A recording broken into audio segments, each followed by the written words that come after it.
Welcome to Short and to the Point, a podcast from the Comeback in Awful Announcing. Here's your host, Jessica Kleinschmidt.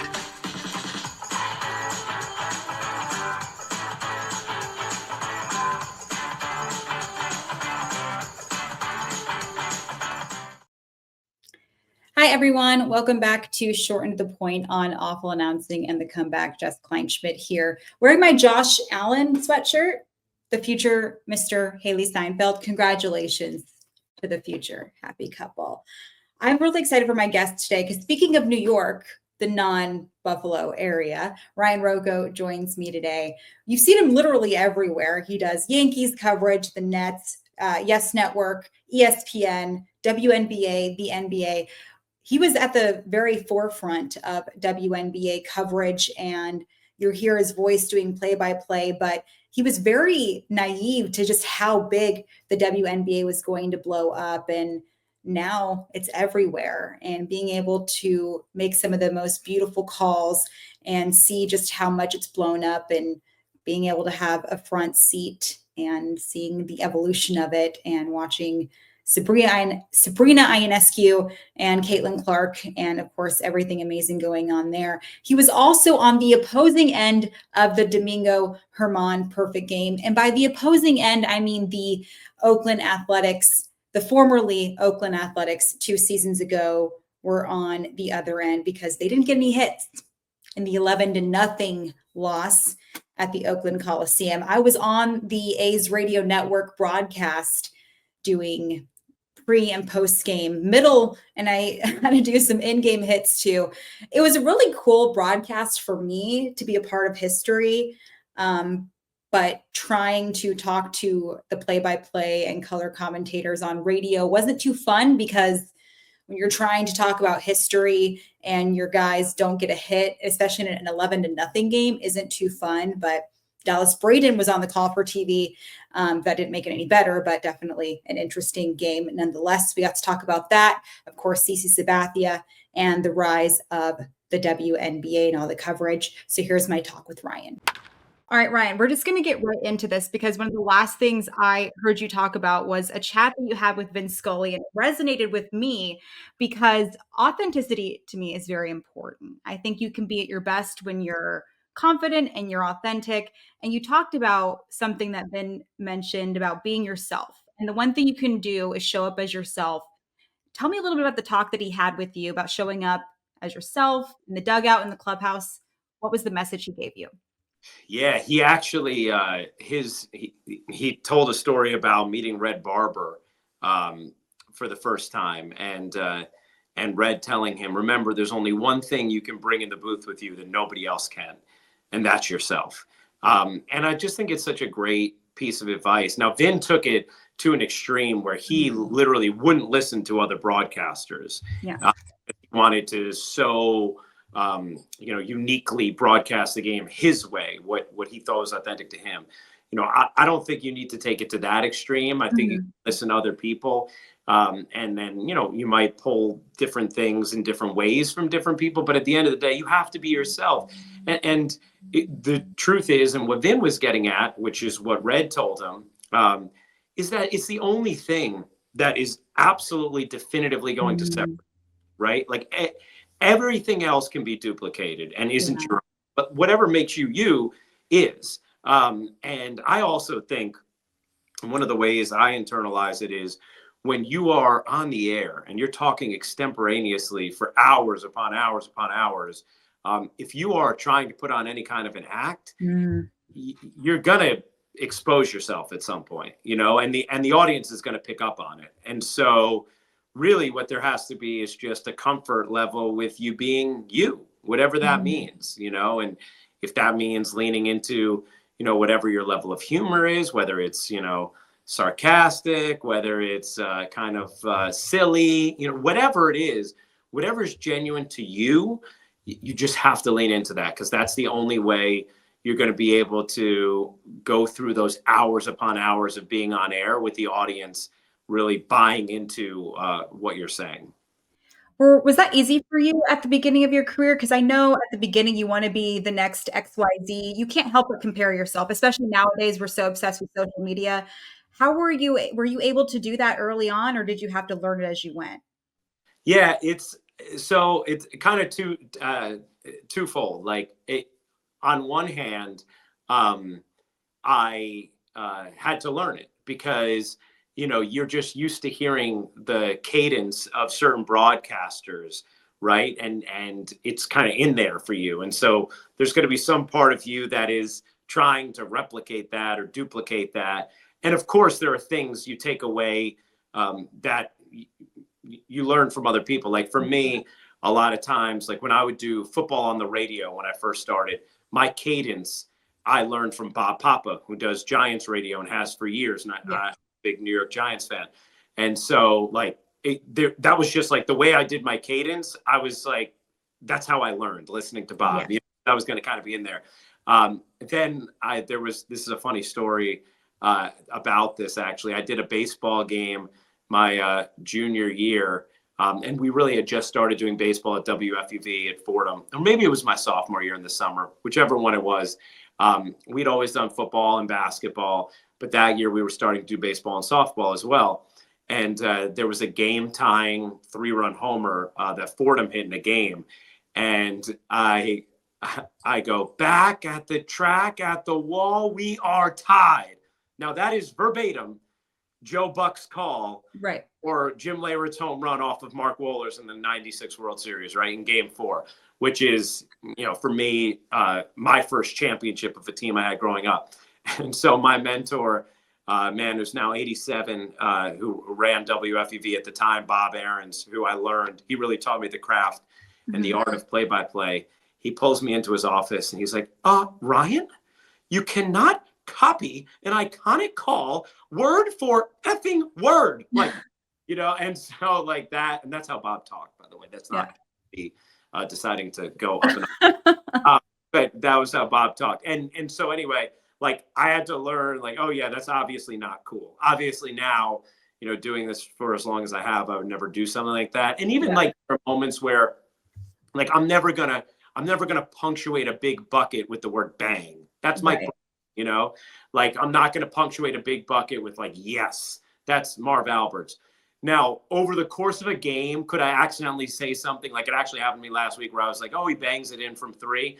Yeah, but that's— you get lost in the moment sometimes. Yeah.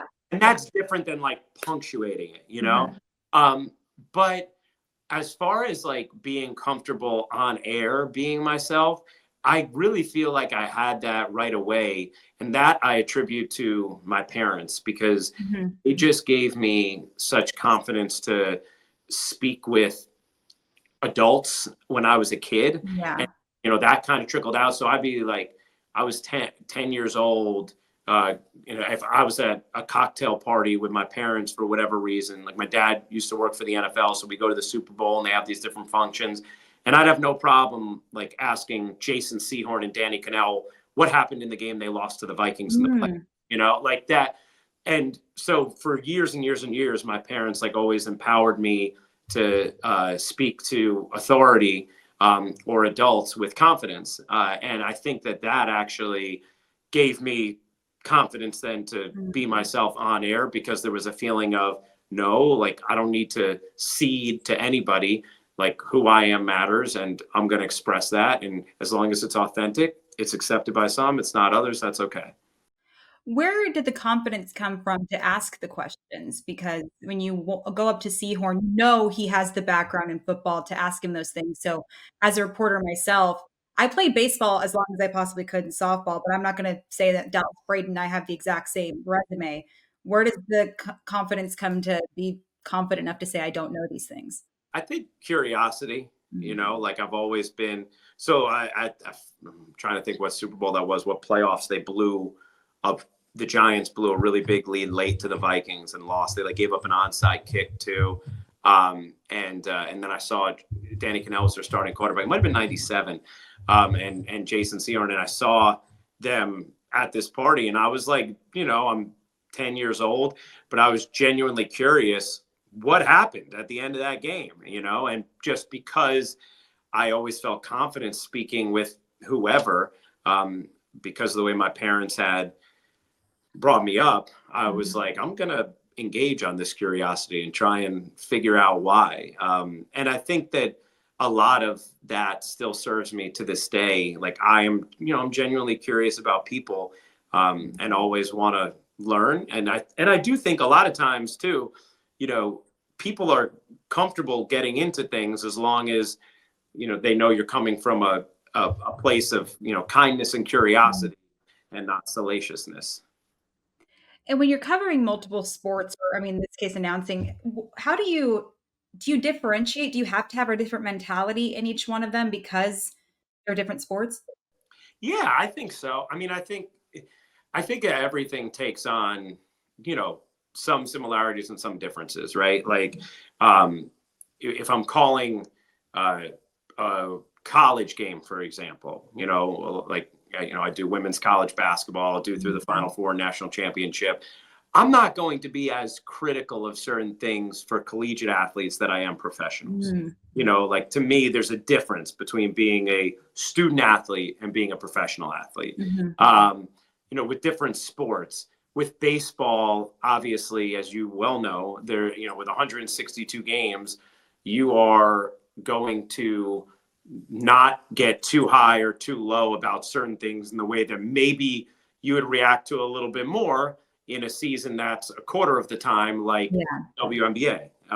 And so I think those things you keep in mind. And then, the ways you always have to be on top of things too. I think if you're going to be a good play-by-play broadcaster, you have to have command of the rules. That is like one of the most essential underrated things. And two guys who have been colleagues of mine and who I just admire their work so much, Mike Breen and Mike Tirico, I always have felt like those guys know the rules stone cold. And so when I was coming up with the NBA on ESPN, and our boss, Tim Corrigan, would emphasize that to us, and to me, and watch the way these guys know the rules. And so I try, and when you're talking about going between sports, especially, it can be a little confusing because I do 3 different basketball leagues, right? Like women's college, the WNBA, the NBA. There's a lot of overlap, but there's also nuanced differences in their rules. And so, me making sure I'm on top of that, especially for the biggest games and the biggest moments, are some of the ways in which doing multiple sports is present in my mind. It's almost kind of silly to announce the fact, of course you're supposed to know the rules, but I've never actually talked to a broadcaster who's had to verbally say you should know the rules. It's interesting to talk about. And one of the things I like to do is I keep a running index or journal, whatever I note on my phone, of different things that come up that, I haven't experienced before. Yeah.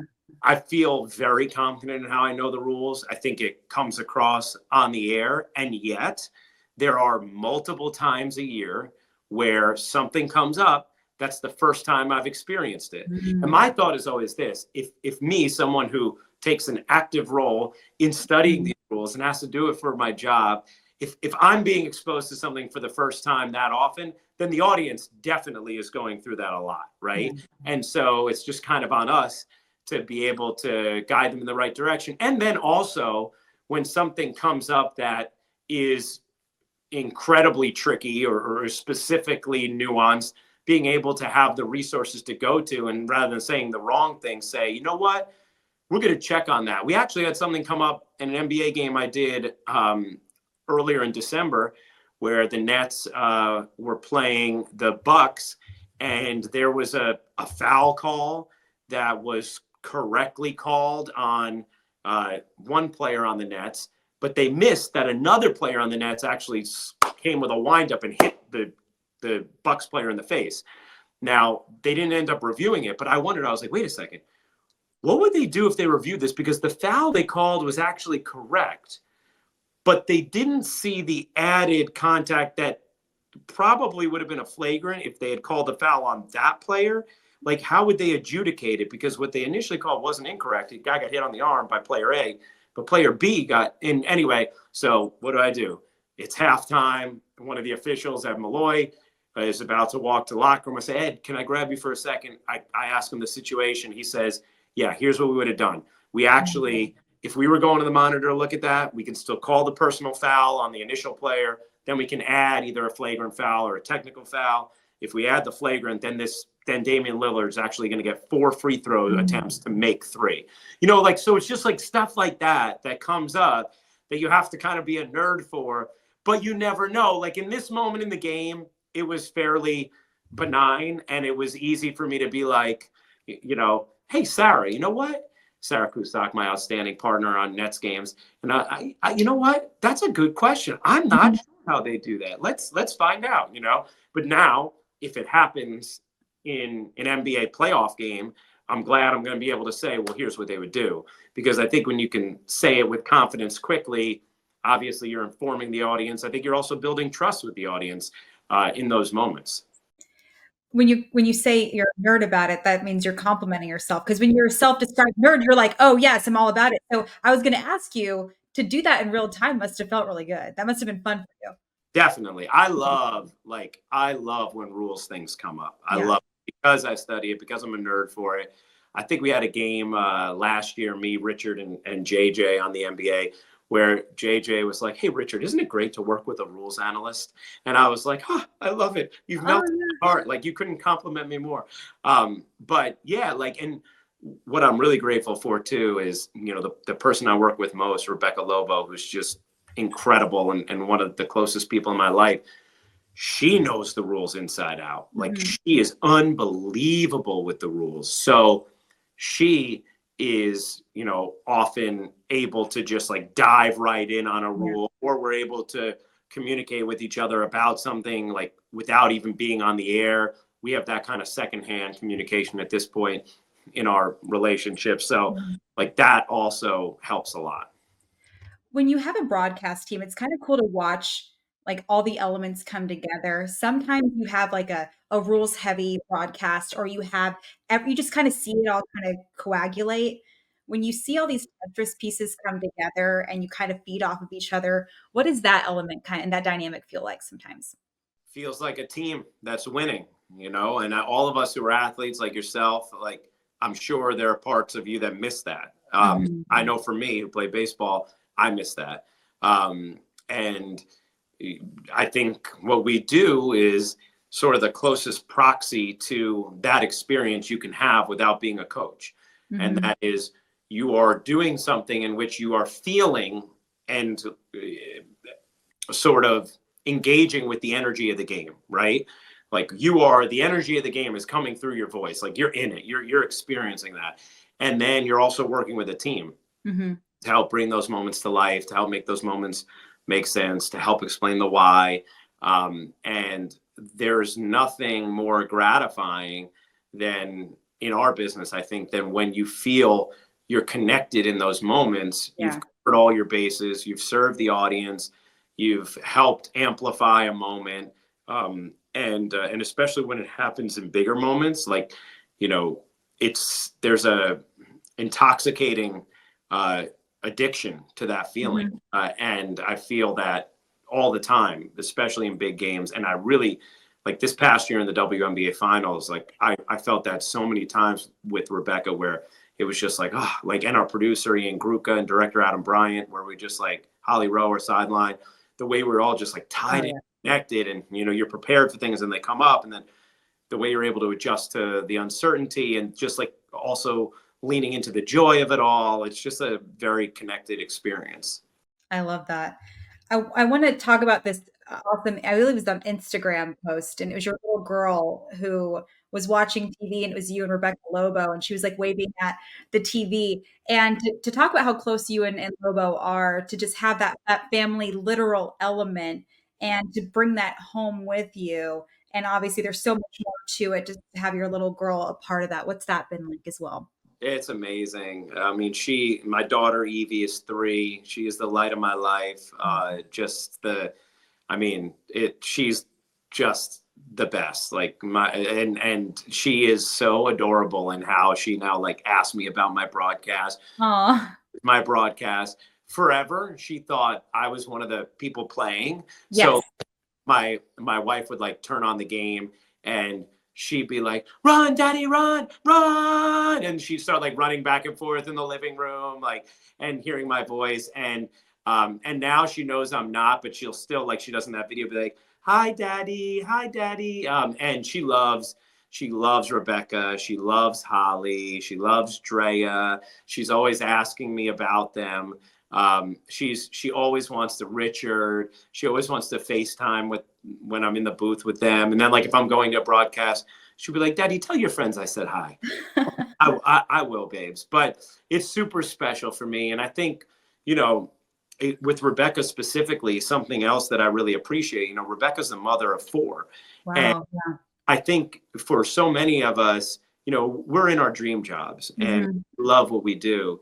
And because we know these careers are in demand, and we feel so grateful for them, we oftentimes don't probably understand or value the sacrifice enough that all of us have to make in our personal lives. Because, as you know, it's nights, it's weekends, it's holidays, it's very offbeat to the way the vast majority of our world works when it comes to their schedules.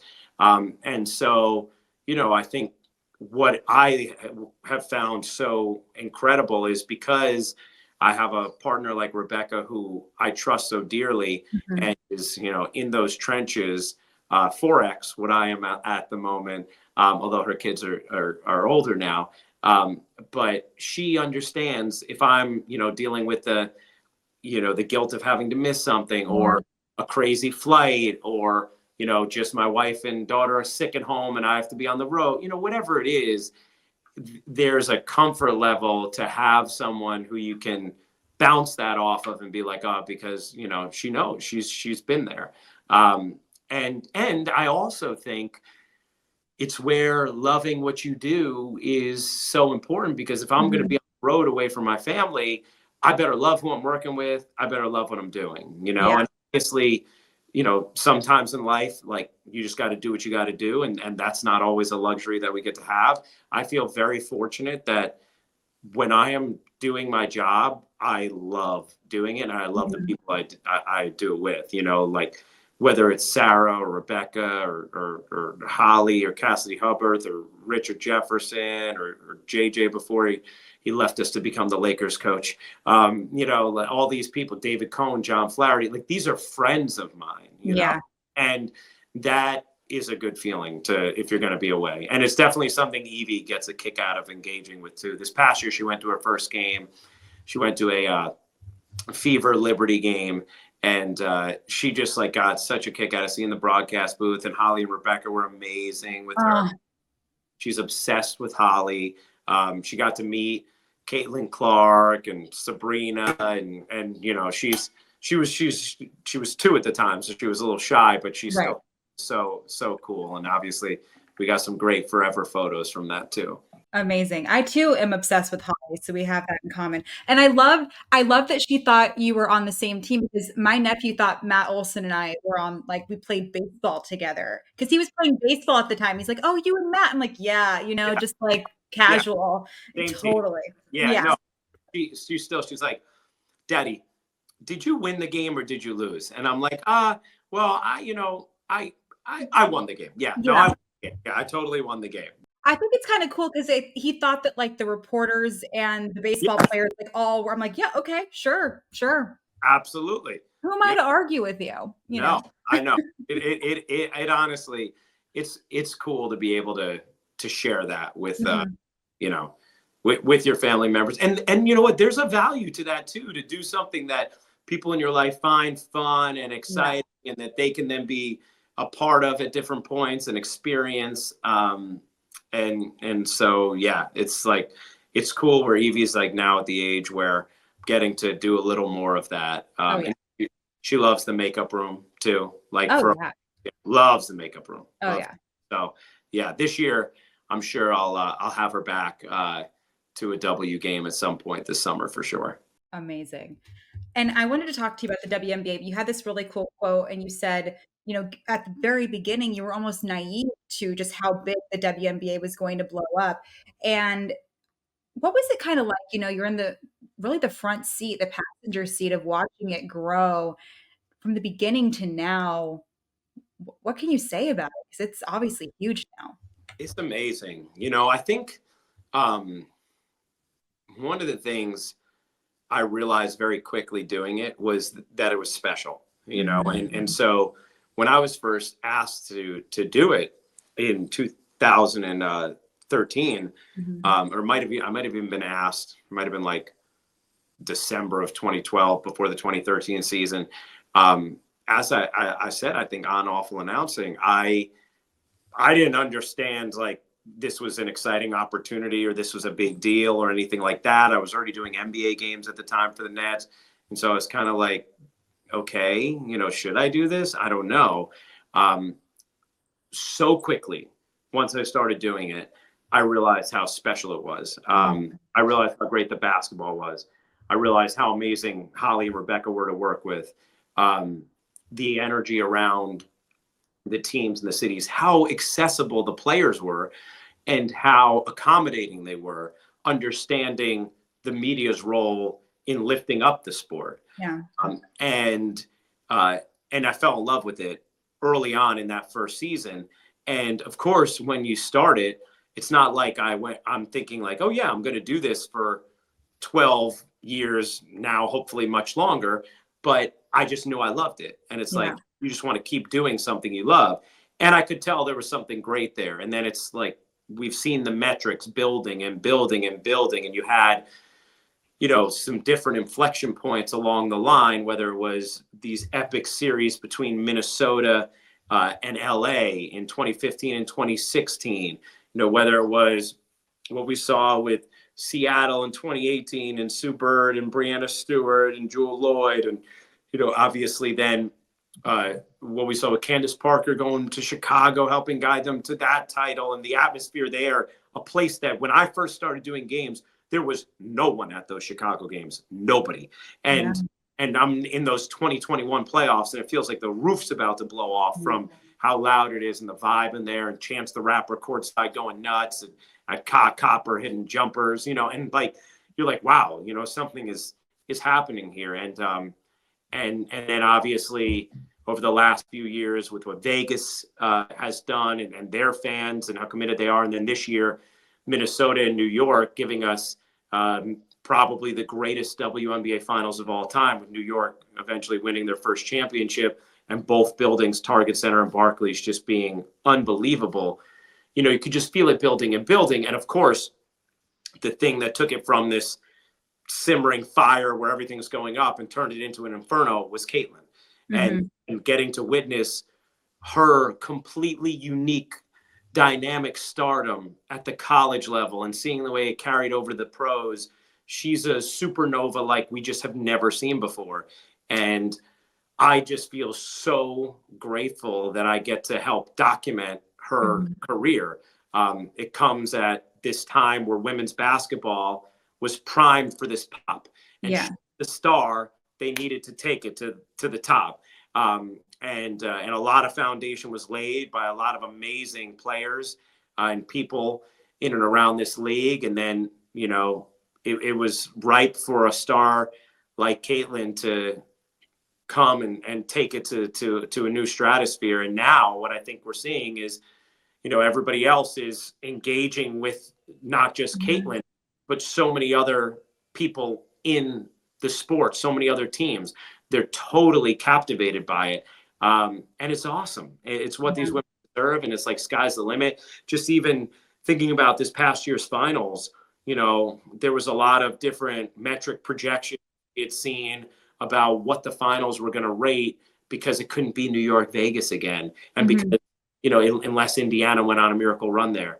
And instead of it maybe being down from New York, Vegas the year before, we were up 100%. Wow. This was a series that didn't have some existing rivalry, that didn't have Caitlin Clark, and yet did these massive numbers. So it's just amazing. Getting to be a part of it, it's just like the number one word I was used is fun. It's just so fun to get to be a part of this moment. And I'm so grateful that I get to, and that the women in and around this league are getting the attention and the flowers that they deserve. Agreed. And you said like early on, it was quickly that you saw there was something special. Was it minute, like little moments that happened, or is it one specific moment, or you just kind of, it was a collective of things? I think the things that stood out to me most were I just doing the game, seeing how good the basketball was, and realizing, oh, okay, yeah, basketball's great. And then also how kind and considerate and impressive the women were who were playing in the league. And like, oh, this is like a special community to be a part of. There is a connectivity and togetherness, I think, for all of us that cover women's basketball, and then everybody who coaches it and plays it, that is different than other sports. Probably the foundation of it is in large part because these women have had to fight so hard to get the level of media coverage that they deserve, because they haven't gotten the investment they deserve over the years. And so I think they're appreciative of, all of us who are trying to build up the sport, and then we're appreciative of, what just amazing ambassadors they are and how considerate they are of our jobs. And so you kind of feel like you're in it together. And there's there were, when the national championship game happened this past year, and it was such an incredible game between Iowa and South Carolina, and it was the crescendo of this unbelievable season. And when we had our ESPN wrap party, there were so many people there who have been a part of the sport forever who were in tears, just thinking about like this culmination, like finally reaching this pinnacle, this apex, this moment they've been fighting so hard for. And I think, and I may word it slightly differently, but I think the spirit of what I'm about to say is in line with something my good friend Sue Bird talks about all the time. Is she talks about how the WNBA specifically had its diehards, right? And people that is just never going to get, right? You're not a fan. Not everybody likes everything. That's okay. And it was those fans, those casual fans that they hadn't quite like roped in, right? And part of the reason in Sue's premise, and I agree with, is that the WNBA hadn't been stamped as cool culturally, right? It was much more used as a punchline on something like SNL than it was lifted up. And what's happened over the last couple of years is everybody has now understood, no, the WNBA is cool. And so people who are getting exposed to it and want to like it and do like it are, I think, confidently able to lean into how awesome it is. And then those conversations at the water cooler happen. And you're talking about, like, at my dad's golf club this year, every single time I went and played with him, it was questions about the WNBA. And, that's unique and new. And I don't know if those people, would have felt comfortable enough to be talking about the WNBA in years past. And now it's just, I think everybody understands how awesome it is, how cool it is. These women they're just like ridiculously dynamic, both on the court and off. And it's, obviously, as you can tell, I get, very verbose about the W, but it's a passion because it's at a time where it's just so awesome, so exciting to be a part of. And it just feels like, it just feels like it's just beginning. Not to make everything about ratings, but I was saying this to one of my colleagues the other day. I'm like, if Caitlin Clark is in the WNBA finals, and now we're going to 7 games, the series. If there's a 7th game of the WNBA finals with Caitlin Clark in it, how many millions of people are going to watch that? That's going to do a massive, massive number. Last year in the Elite Eight, Final Four, and National Championship, and granted, collegiate, like the tournament ratings have always been stronger than the WNBA ratings, or have for 2 decades. So it's not apples to apples, but now we're seeing the W rise significantly into 7 figures as well. But like all 3 of those games did bigger ratings than the NBA finals have over the last 5+ years, so it's like, there's, as big as it is, I still don't think we fully comprehended how big it can be. Yeah. And it's funny that you mentioned casual fans, because like, as a baseball person, we're still trying to cater to casual fans, and it's still pretty big. And I think casual makes me want to just say normal. We just want to normalize it. Like, let it just be. Like, let it just be, like you said, let it be cool. And the thing that I think will help is, I know Lobo is very open about with the CBA negotiations, like higher salaries, and they're not all Caitlin Clark. They're not all going to have these like money toward other things, with a shoe deal and what have you. Do you think that in the next few years we're going to have just fair salaries for women in the WNBA? I mean, I think it depends on what your definition of fair is, Yeah, right? that's true. But I think you're going to see significant rises. This is, I mean, you can just tell the interest from the outside. Look at how people are bidding over these, different franchises, whether it's the Valkyries and within them actually just seeing 20,000 season ticket deposits, right? But seeing the way Toronto now is coming, seeing the push for that 16 team, what city it's going to end up being in, and how many different cities are bidding on it, wanting to be a part of it. I think there are a lot of people who see this as good business. And this was something that the women of this league have argued forever and were always correct about. It's not, watch the WNBA. It's the right thing to do. No, like invest in the WNBA. It's the right thing to do. No, it's not about being a charity. It's hey, invest in the WNBA. It's good business. Yeah. Like, it's good business for you. Invest in these women. This is good business for you. And, watch this sport. You're going to be entertained. And I think we've moved to this place where people have now evolved to realize this is not charity. This is opportunity. And right now it is a green field that I think finally people are starting to understand just how valuable it can be. I love that. We're going to switch to baseball now. I really enjoyed the podcast that you had with CC Sabathia, the Bay Area girl. His hometown is like 15 minutes away from where I live. But I appreciated all the different aspects that you guys covered. It wasn't just baseball, but you guys would talk about free agency. You guys talked about current events too. I think you guys talked about unfortunately, just all the crap that we deal with, shootings that are happening in the world, and obviously talking about being parents. What's something that you think CC learned from you, and what's something that you think you learned from CC? I think, I definitely learned a lot from CC. I think, and by the way, those are his cleats right behind me. There you go. Yeah. One pair for when he retired. He wrote, he made one for a bunch of his friends that have like all of his accomplishments, and another one for my birthday. But he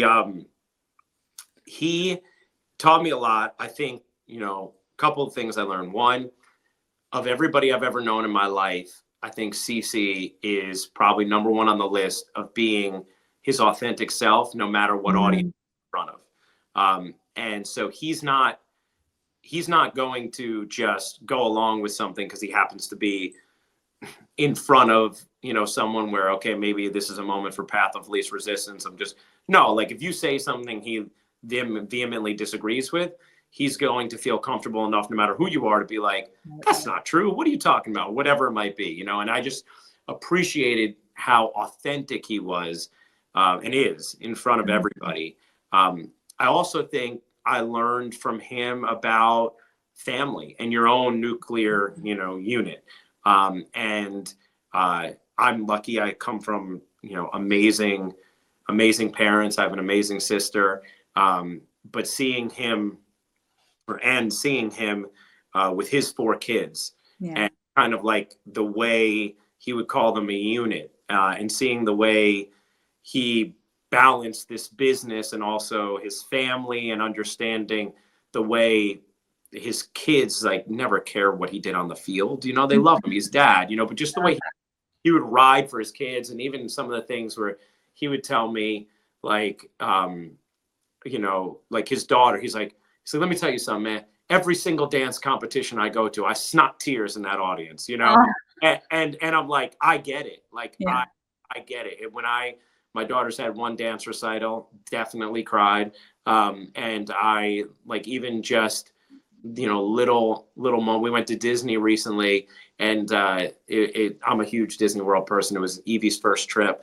And just seeing her like react to like the Frozen show. She loves Frozen, and I'm like just seeing her like do the little hand motions as she's practicing, like she's Elsa's song, and it's like I just like start crying, and I'm like, yep, CC was right, you know. So I feel like he's such a great father, and seeing the way he prioritized his children and his wife, and then also the kind of like collective pride in them as a unit really made an impression on me that I learned from.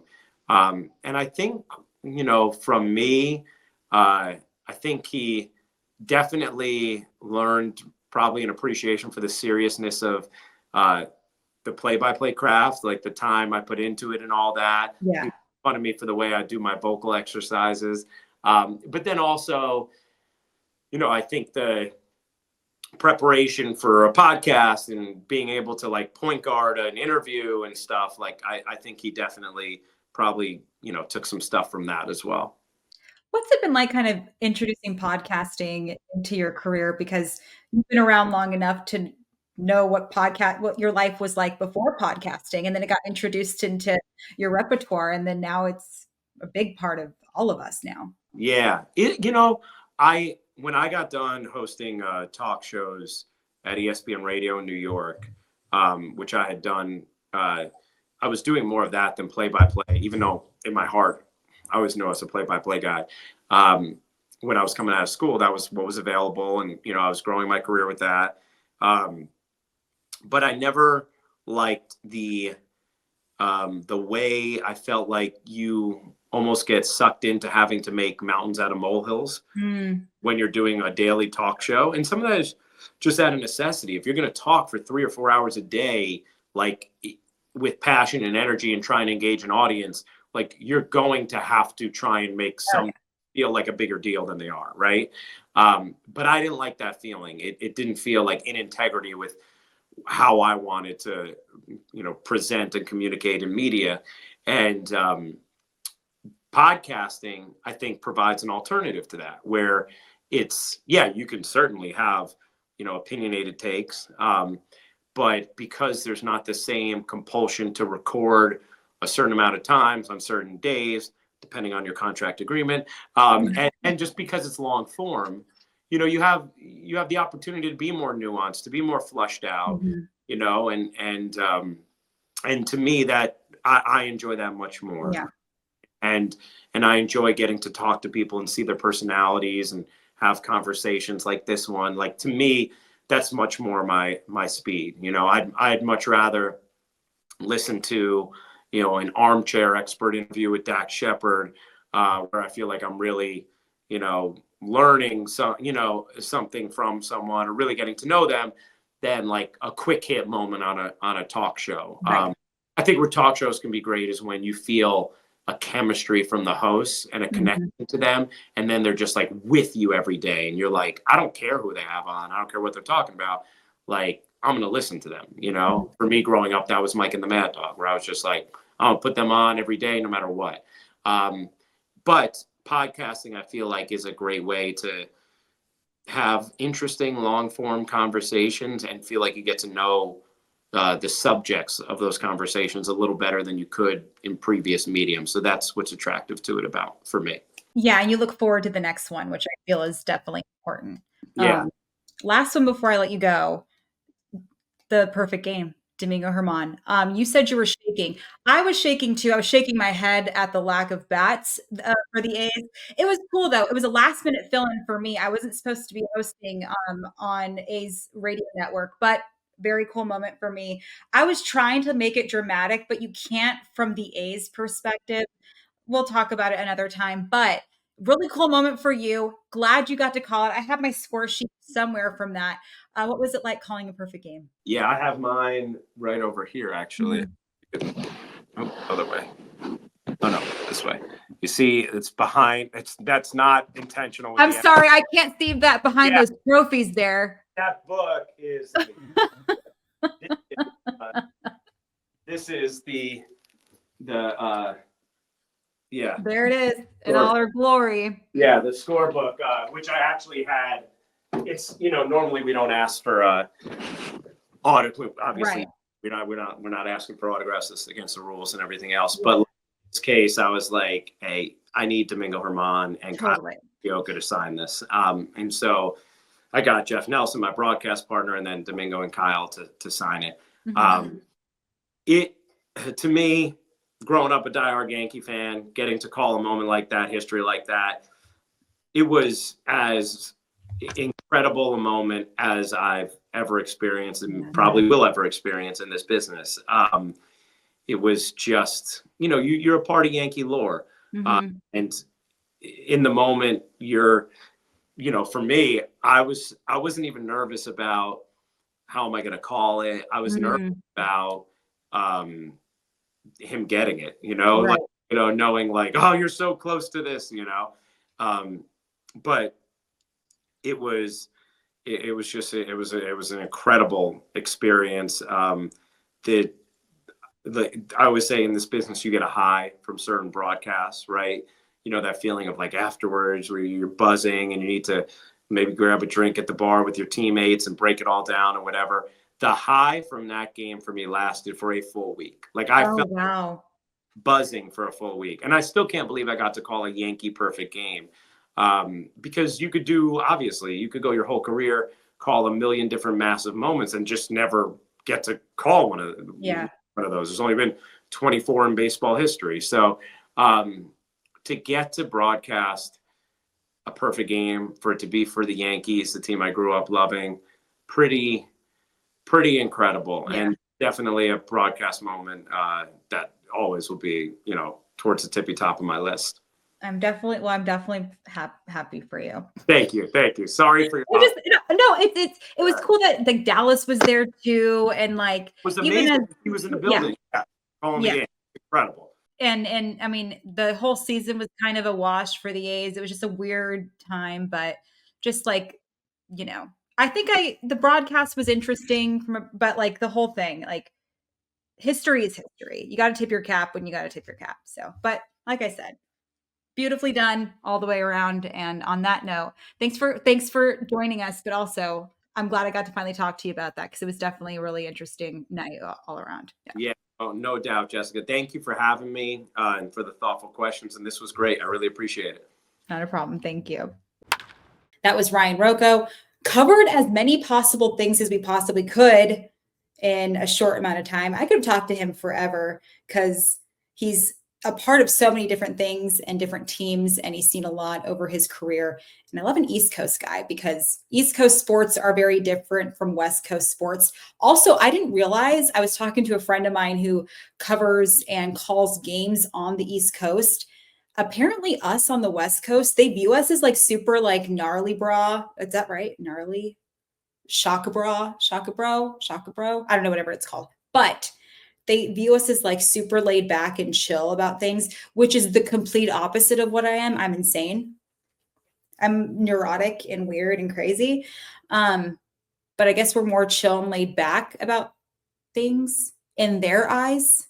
Apparently they don't know me from that regard. Anyways, thank you, Ryan, for joining us. It was such a great conversation. I loved everything about it because, CC Sabathia is a Bay Area guy. He actually his hometown's 15 minutes away. He was just at the Oakland Coliseum last season, hanging out with Lawrence Butler, him and his wife, Amber, big Amber Sabathia fan. She's amazing. But of course, to have a guy who has been associated with the WNBA since its infancy, great to have him here. You can follow everything on the Awful Announcing website and, of course, The Comeback and Next Impulse Sports. Thank you so much for tuning in to Short and to the Point. Jessica Kleinschmidt here, and we will see you next time. Want even more short and to the point? Follow Jessica at KleinschmidtJD and head over to thecomeback.com and awfulannouncing.com.